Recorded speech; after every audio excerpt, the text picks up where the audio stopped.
pois, irmãos, pela compaixão de Deus, e apresenteis os vossos corpos em sacrifício vivo, santo e agradável a Deus, que é o vosso culto racional.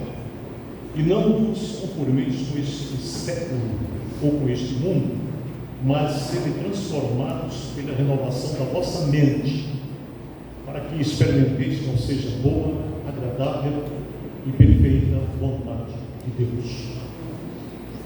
Aplique Deus no nosso coração, a porção de sua palavra. Amém. Amém. Ontem, na sessão do Clube do Livro, analisando o livro O Peregrino de João Plínio, livro escrito no século XVII, verdades expostas no livro, ainda atuais, sempre atuais, e que mostra a peregrinação do cristão em direção à terra prometida, em direção a Jerusalém celestial, em direção a Sião, como é referido no livro. E eu, quando tive a oportunidade de falar, ressaltei o fato de que a vida cristã exposta no livro difere da vida cristã glamorizada, da vida cristã romantizada nas modernas formas de adoração e de pregação. Porque a peregrinação do cristão, que é o personagem central do livro, é uma peregrinação cheia de dificuldades, cheia de problemas, cheia de inadequações, cheia de lutas, em que por vezes o cristão se encontrou duvidando, a ponto de cair, a ponto de resvalar na sua caminhada. E eu chamei a atenção para o fato de que tem que ser vista a vida cristã, e eu tenho procurado, do púlpito desta igreja, dar uma visão realista da vida cristã. Ela tem que ser vista no prisma da realidade. A vida cristã não é um caminho cheio de flores apenas. E nós não temos que nos surpreender quando falamos das dificuldades que o cristão enfrenta na sua caminhada, que nós estamos lidando com coisas novas, não. O próprio Senhor Jesus, ao se despedir dos discípulos, na noite que foi traído, na penúltima noite de sua vida, ele disse: no mundo tereis o quê? Aflições. No mundo tereis dificuldades. No mundo tereis problemas. Mas tende bom ânimo. Eu venci o mundo, ele disse, assegurando-nos que é o mundo, esse mundo pelo qual caminhamos, ele já está vencido. E que a vitória final é certa para aqueles que estão lavados e purificados pelo sangue do Cordeiro. Então, eu ressaltei lá numa discussão, os outros me apoiaram, de que o próprio Cristo falou de que essa nova vida, que para ele é uma vida abundante, eu vim para que tenha vida, e vida abundante, vida com abundância, é uma vida que contrasta em tudo com a ideia dos modernos pregadores, de parte dos pregadores e de parte considerável dos próprios cristãos, de que não é nova vida, é a velha vida melhorada daquilo que Cristo oferece. Mas não é não. O que Cristo oferece é a nova vida. E o exemplo que ele deu é flagrante, direto, realista. Ele disse: não se pode colocar remendo de pano novo em roupa velha. Por que não se pode colocar remendo de pano novo em roupa velha? Porque o remendo contrasta com a roupa velha e vai, no final das contas, prejudicar a roupa nova. O remendo novo não se adapta à roupa velha. Ele também disse que não se pode colocar vinho novo em outros velhos, porque os outros velhos iriam se romper. Então, meus irmãos, a ideia é que há uma vida nova, Cristo oferece a vida nova nele próprio, e essa vida é uma vida cheia de promessas. Eu sempre tenho dito que a vida cristã é uma vida de lutas, e nessas lutas da vida cristã autêntica, abundante, as espadas que a gente usa nessa luta, e as espadas aqui não é a espada no singular, as espadas que se usa nesta luta, elas se lavam em lágrimas, elas não se tingem de sangue. São lutas que eu já disse neste culto, a gente avança pouco e se ajoelha muito, em que se fere menos e se perdoa mais. Então são lutas que o próprio apóstolo Paulo reflete aqui nas suas epístolas, em que o homem exterior, ele se desgasta com a ação do tempo, com as experiências, ele se desgasta, mas o interior do homem novo, da vida nova, o interior se renova dia após dia, porque a nossa leve e momentânea tribulação produz um gozo, um tempo de gozo eterno e glória acima de toda compreensão. Então a vida cristã é uma vida nova, absolutamente revolucionária.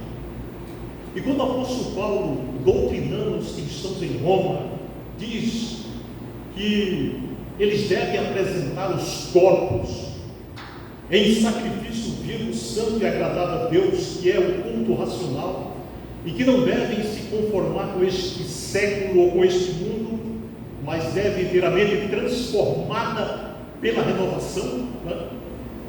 Ele afirma aqui uma das maiores verdades do Novo Testamento, todo o Novo Testamento, né? A questão da renovação da mente. Não nos conformeis com este mundo, mas transformai-nos pela renovação da mente. Então aqui nós temos uma das mais importantes afirmações de todo o Velho Testamento. E quando Paulo diz isso, ele fala que a mente do cristão não deve ser moldada para o mundo. A mente nova não deve ser moldada pelo mundo, não deve estar de acordo com os padrões do presente século, mas esta mente deve passar por uma profunda renovação, e aí uma conversão, e somente essa profunda renovação, esta conversão vai levar o crente a experimentar uma nova realidade de vida. E é forçoso asseverar que muitos não passaram por essa experiência. Meus amados, o Evangelho de Cristo nos apresenta uma nova realidade completamente distinta daquela realidade que é norma do presente século, que é norma do mundo. Essa nova realidade com a qual o crente, o convertido, se confronta, é, por exemplo, sobre a pessoa de Deus. O que é Deus na minha vida? Eu tenho que me dar isso.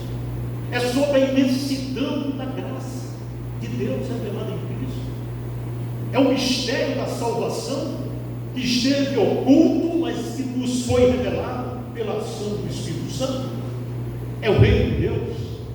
Essa nova realidade da vida em Cristo, a vida abundante, atinge os nossos relacionamentos, porque nos atinge a nós mesmos, revela-nos aquilo que somos, reflete no nosso trabalho, na nossa experiência neste mundo, inclusive no sofrimento. Enfim, é o Evangelho de Cristo que transforma a nossa mente e nos dá uma nova cosmovisão, uma visão cosmológica, um modo diferente de olhar, de interpretar, de agir e reagir na realidade que nós temos em Cristo, dentro dessa nova dimensão de vida. Por isso o apóstolo Paulo diz: transformai-vos pela renovação da vossa mente. E renovar a mente, consoando o ensino do apóstolo Paulo aqui, sabe o que é, irmãos? É ter a mente de Cristo. Já imaginaram os irmãos o problema que iríamos ter aqui se houvesse aqui um aparelho de medir que cada um de nós, a partir do pastor que está falando aqui, tivesse ou não a mente de Cristo? Será que todos nós aqui estamos temos a mente de Cristo? Porque a renovação da mente, conforme o apóstolo Paulo diz aqui, é ter a mente de Cristo. Porque o próprio apóstolo Paulo diz, porque nós temos a mente de Cristo. Por isso, esse momento de reflexão, os momentos devocionais que nós experimentamos na nossa vida, tem que nos levar a esse confronto. Existe um livro que eu acho que o Bruno conhece, todos, acho que a maioria que conhece, Em Seus Passos, o que faria com Jesus? Você já imaginou essa pergunta? Em Pedro só tem a pergunta: em meus passos, o que faria Jesus?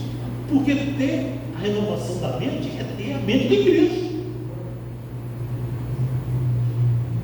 Cristo tem que moldar a nossa mente, tem que ser o vetor dos nossos ideais. Quando ele diz temos a mente de Cristo, ele afirma isso, não em Romanos, em 1 Coríntios 2,16, porque nós temos a mente de Cristo, ele não está se referindo à razão, à capacidade cognitiva do ser humano, mas ele se refere a um modo de pensar e articular tudo que envolve a nossa experiência com Deus. Vamos abrir em Efésios capítulo 2, verso 3. Efésios capítulo 2, verso 3. O apóstolo Paulo, em Efésios capítulo 2, verso 3, ele diz o seguinte: e entre os quais todos nós também andávamos nos desejos da nossa carne, fazendo a vontade da carne e dos pensamentos, e éramos por natureza filhos da ira. Mas Deus, que é riquíssimo em misericórdia, pelo seu muito amor com que nos amou, estando nós ainda mortos em nossas ofensas, nos vivificou juntamente com Cristo, pela graça sois salvos. E aí vem a questão da nova vida, a nova vida em Cristo. Ele descreve aqui no capítulo 2 de Efésios o caminho em que nós andávamos. Nestas coisas vocês andavam, mas não anda mais. Por quê? Porque há uma nova mente, há uma nova experiência que não anda mais.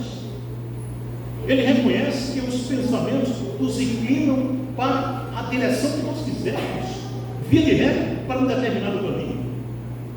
São decisões que são tomadas e escolhas que são feitas a partir do modo em que nós concebemos e pensamos a realidade que nos cerca.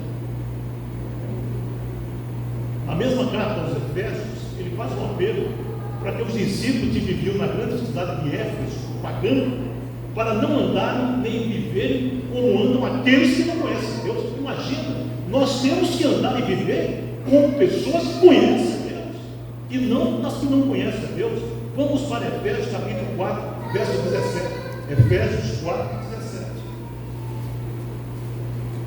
E aqui o apóstolo Paulo: e digo isso, e testifico no Senhor, olha só, para que não andeis mais como andam também os outros gentios, na vaidade da sua mente. Vamos para Filipenses capítulo 4, verso 8. Filipenses capítulo 4, verso 8. E aqui diz: quanto ao mais, meus irmãos, tudo que é verdadeiro, tudo que é honesto, tudo que é justo, tudo que é puro e de boa fama, se há alguma virtude, se há algum louvor, nisso que o que também aprendeste e recebeste, ouviste e viste em mim, isto fazer, e o Deus de paz será convosco. Eu fico impactado quando o apóstolo Paulo diz: tudo o que vocês receberam, ouviste e viram em mim fazer. Lembra que o apóstolo Paulo diz: sede meus imitadores, porque eu sou de. Eu já ouvi muito crente dizer: não olhe para mim, olhe para Cristo. Não tem que olhar para você. Por quê? Porque você tem a mente de Cristo. Você é a nova criatura. Que história é essa de dizer: não olhe para mim? Mas a pessoa que diz isso, ela está sendo sincera. Porque quando ela diz: não olhe para mim, é possível que se a pessoa olhar, não vai gostar daquilo que está vendo. Ter a mente de Cristo, meus irmãos, é viver de maneira revolucionária, autêntica. A mente e o pensamento, conforme o apóstolo Paulo diz, no sentido de que a mente e o pensamento têm um papel fundamental na experiência cristã. É por isso que ele diz: tudo que é puro, tudo que é de boa fama, tudo que é bom, seja isso que ocupe o vosso pensamento. E o pensamento tem que estar ocupado com a pessoa teântrica de Cristo.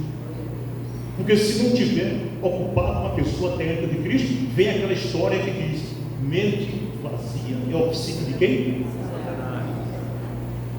Mas não é assim conosco. A nossa mente está impregnada de Cristo, da beleza de Cristo. E tem que ser assim, meus irmãos, porque se o que ocupa os nossos pensamentos são vaidades, ilusões de uma cultura que não conhece a Deus, nem se importa com os caminhos de Deus, certamente nós iremos viver de acordo com essa cultura. Então a nossa mente tem que ser a mente de Cristo. Ela vai definir como nós andaremos, como nós testemunharemos. Por outro lado, se o que ocupa o nosso pensamento são as coisas verdadeiras, puras, respeitáveis, justas, amáveis, tudo isso produz beleza na nossa vida.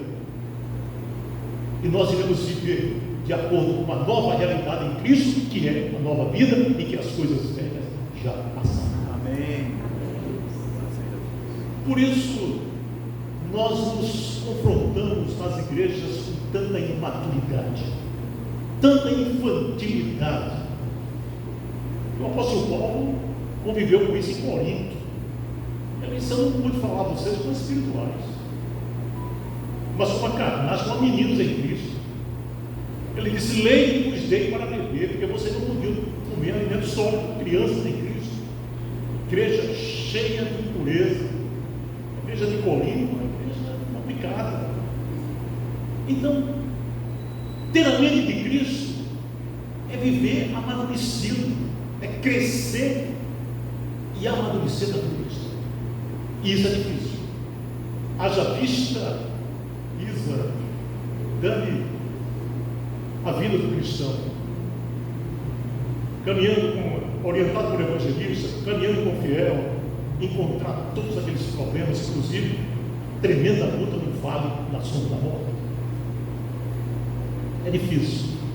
Ser cristão não é fácil. Essa ideia de que é fácil ser crente não é, não. E ontem eu disse que não é. E tenho dito aqui, irmã Raquel, que é muito complicado. Por quê? Porque temos que levar a cruz que temos que pregar todo domingo aqui na Igreja Batista da Alegria. É isso? Não. A cruz tem que ser apanhada todos os dias. E tem que ser apanhada na presença de Cristo. Carregar o fardo, como cristão carregava o fardo, ele só iria se livrar do fardo quando chegasse na terra prometida. Enquanto isso, ele tinha que caminhar com o fardo. Ele reclamava: o fardo está pesado, nós reclamamos. E aí vem a palavra de Cristo, que eu falei ontem aqui à noite, dizendo o seguinte: vinde a mim todos vós que estáis cansados e sobrecarregados, e eu vos tomai sobre vós o meu jugo e aprendei de mim, que sou manso e humilde de coração, e encontrarei descanso para as vossas almas, porque o meu jugo é suave e o meu fardo é leve. O fardo de Cristo é leve, o fardo humano é pesado.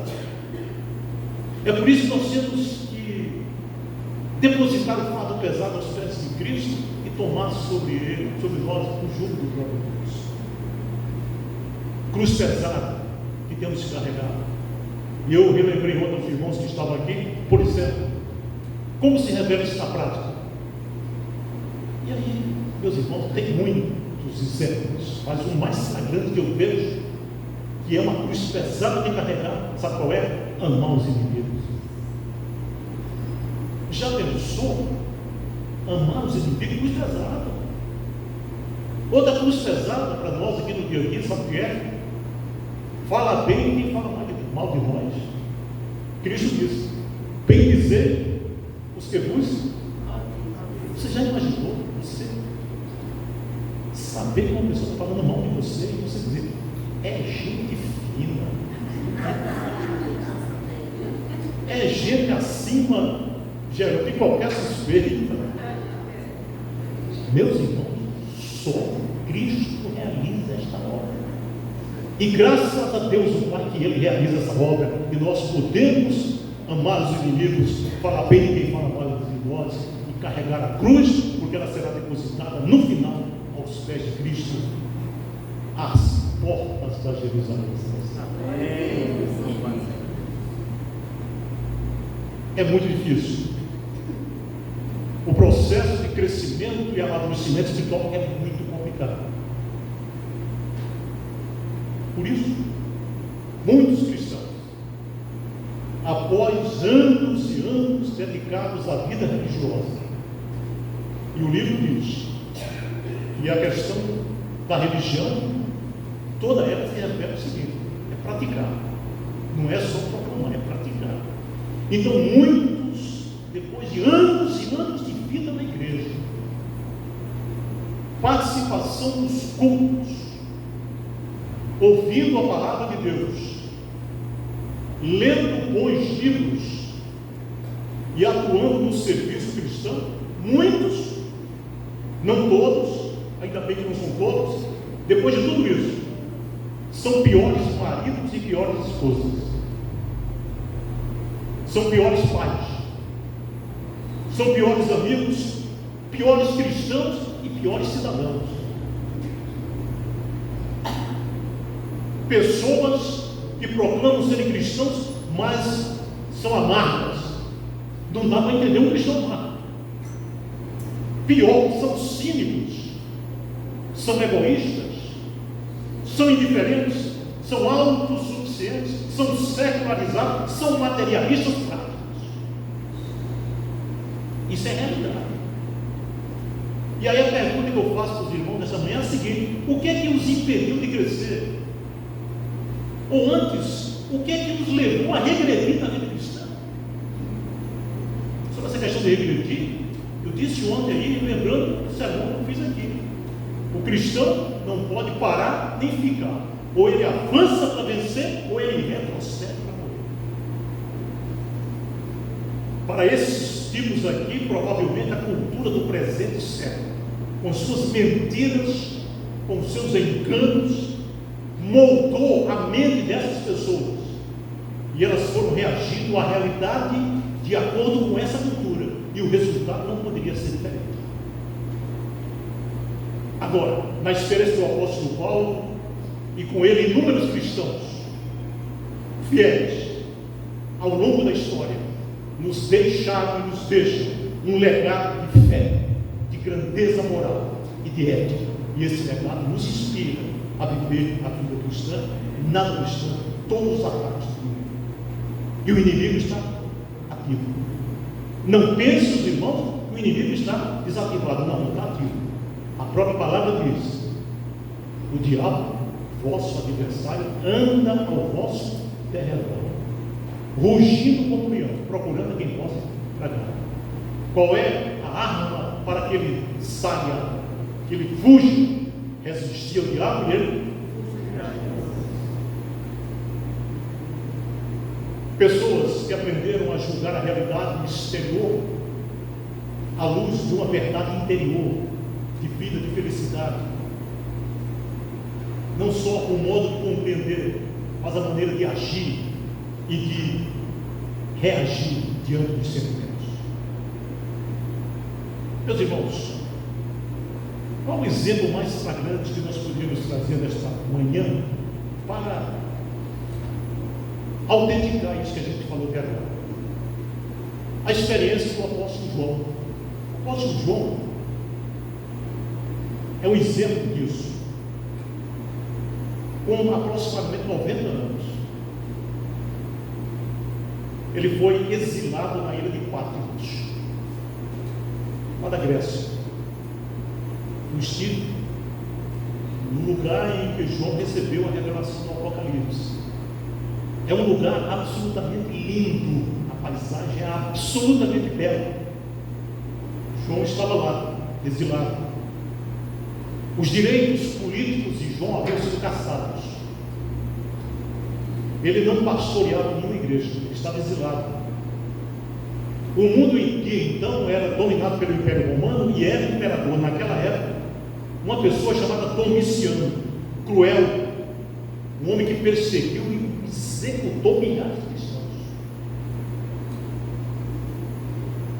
Era esse o contexto que João estava vivendo.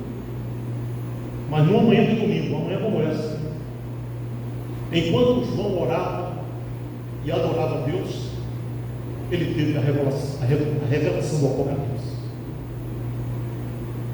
A cortina se abriu e ele viu mudar completamente a percepção que tinha da realidade dominante no mundo exterior, que era aquela dominada pelo Império Romano e governado por Domiciano. E o que ele vê não é mais Domiciano. Aquela manhã ele não viu mais Domiciano. Ele enxergou o Cordeiro de Deus que venceu.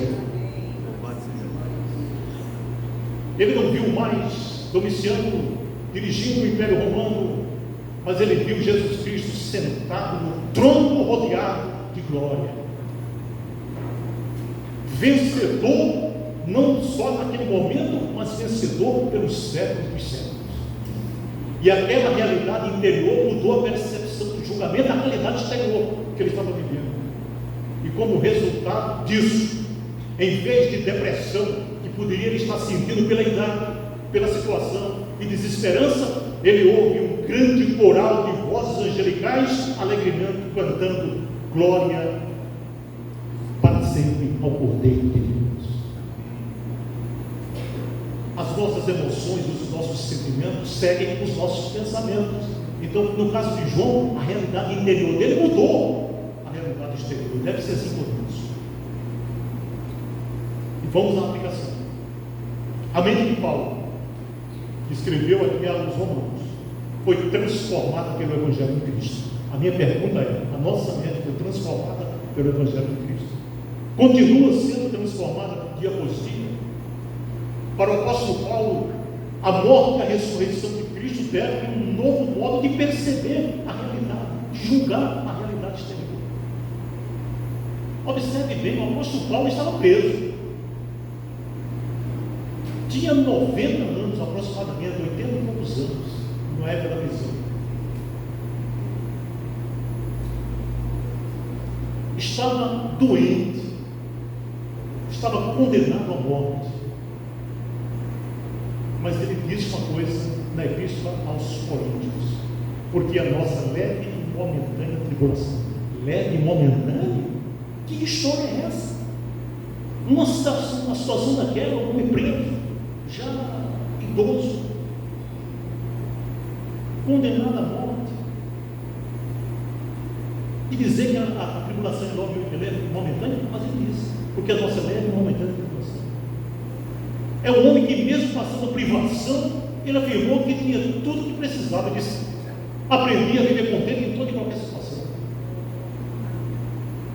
As tribulações ele considerava que eram leves e que iriam passar. Por quê? Porque havia uma glória que não poderia se comparar a elas. Não se trata, meus irmãos, essa postura do apóstolo Paulo, de otimismo sem fundamento, mas de uma mente transformada, que transformou os sentimentos, a mente transformada por Cristo. Por isso, o crescimento espiritual e emocional nosso envolve uma dinâmica rica, que demanda um encontro com Cristo a cada momento. A velha vida passou, tudo se fez novo. Não vivemos mais pelos enganos do pecado, não vivemos mais pelos enganos do nosso pensamento, porque a nossa mente, a nossa vida dá lugar a uma nova humanidade gerada por Deus em Cristo e uma nova mentalidade redimida pela graça de Deus, que ama e continua nos amando.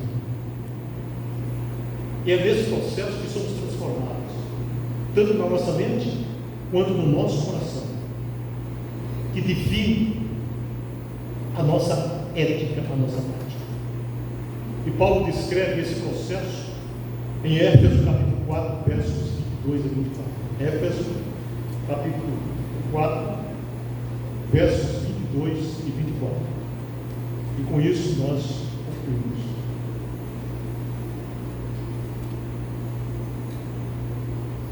Observe bem, com a mente de Cristo transformada na nossa mente, ele diz aqui que quanto ao trato passado, vos despojeis de quê? Do velho homem, que se corrompe pelas concupiscências do engano, e vos renoveis do espírito da vossa mente, e vos revistais do novo homem que, segundo Deus, é criado em verdadeira justiça e santidade. E ele diz aqui: por isso, deixai a mentira e falai a verdade, cada um com o seu próximo, porque somos membros uns dos outros. Irai-vos e não pequeis, não se põe o sol sobre a vossa ira, não deixe lugar ao diabo. Aquele que furtava, não furte mais, antes trabalhe, fazendo com as mãos o que é bom, para que tenha com que repartir com os que tiverem necessidade. Não saia da vossa boca nenhuma palavra torta, mas só a que for boa, para promover a edificação, para que dê graça aos que a ouvem, e não entristeçais o Espírito Santo de Deus, pelo qual estáis selados para o dia da redenção. Toda a amargura, ira e cólera, e gritaria, e blasfêmia, e toda a malícia sejam tiradas dentre vós. Antes, sede uns para com os outros benignos, misericordiosos, perdoando-vos uns aos outros, como também Deus em Cristo vos perdoou. Aleluia. O que corrompe o ser humano e os cristãos em particular é o fascínio pelo engano e pelas ilusões. A resposta do crente ao poder da sedução da mentira é uma só: a renovação da mente. Por isso o apóstolo Paulo, em Romanos 12, ele diz: e não vos conformeis com este século, mas transformai-vos pela renovação da vossa mente. Aí ele diz: para que experimenteis o quê? A boa, agradável e perfeita vontade de Deus. Nós temos saído daqui essa manhã com a palavra de Deus, certo de que as nossas mentes estão renovadas pela ação do Espírito Santo na nossa vida. Seremos melhores cidadãos, melhores pais, melhores esposos, esposas, melhores crentes. Essa comunidade será transformada pela ação direta do Espírito Santo de Deus, que eu tenho certeza. E é isso que nós temos que fazer: deixar que a palavra de Deus realize em nós a obra de refundição da nossa fé, a nossa prática. E esta expressão que o apóstolo Paulo usa aqui tem uma tradução belíssima de um inglês chamado J.B. Phillips, escrevendo, traduzindo as cartas das igrejas novas.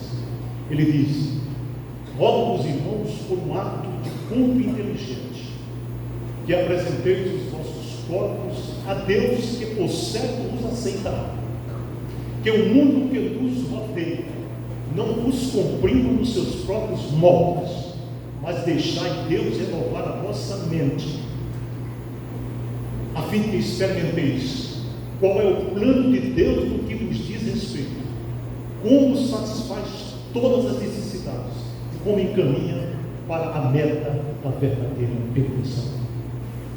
Vamos sair hoje pela manhã e vamos trilhar o caminho que leva à meta da verdadeira perfeição. Pela graça de Deus, isso é possível e será. Louvado, engrandecido, exaltado seja o Senhor. Amém. Vamos ficar de pé, vamos caminhar para o encerramento do nosso culto. Vamos cantar o hino que temos cantado sempre: edifica, santifica a tua igreja.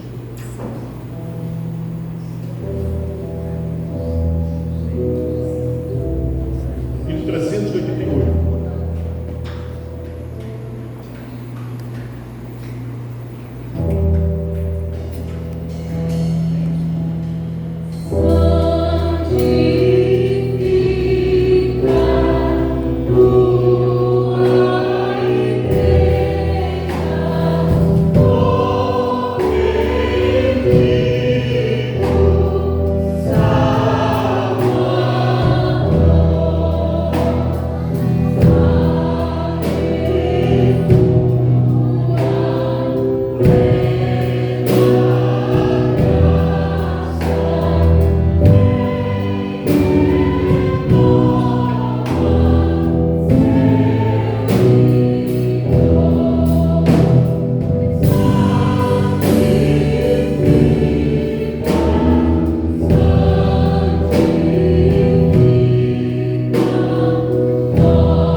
À noite nós estaremos aqui às 18 horas, a continuação de uma série sobre vida cristã. Domingo passado eu falei sobre vida cristã, medo e dificuldade e insegurança. Hoje falaremos vida cristã, dificuldade de aceitação e inadequação. São mensagens que objetivam fazer a igreja despertar para a vida abundante, para a vida do próprio Cristo, que Ele veio trazer, que está à nossa disposição. Terminando este culto, nós dizemos: o Senhor te abençoe e te guarde. O Senhor faça resplandecer o seu rosto sobre ti, tenha misericórdia de ti. O Senhor sobre ti levanta o seu rosto e te dê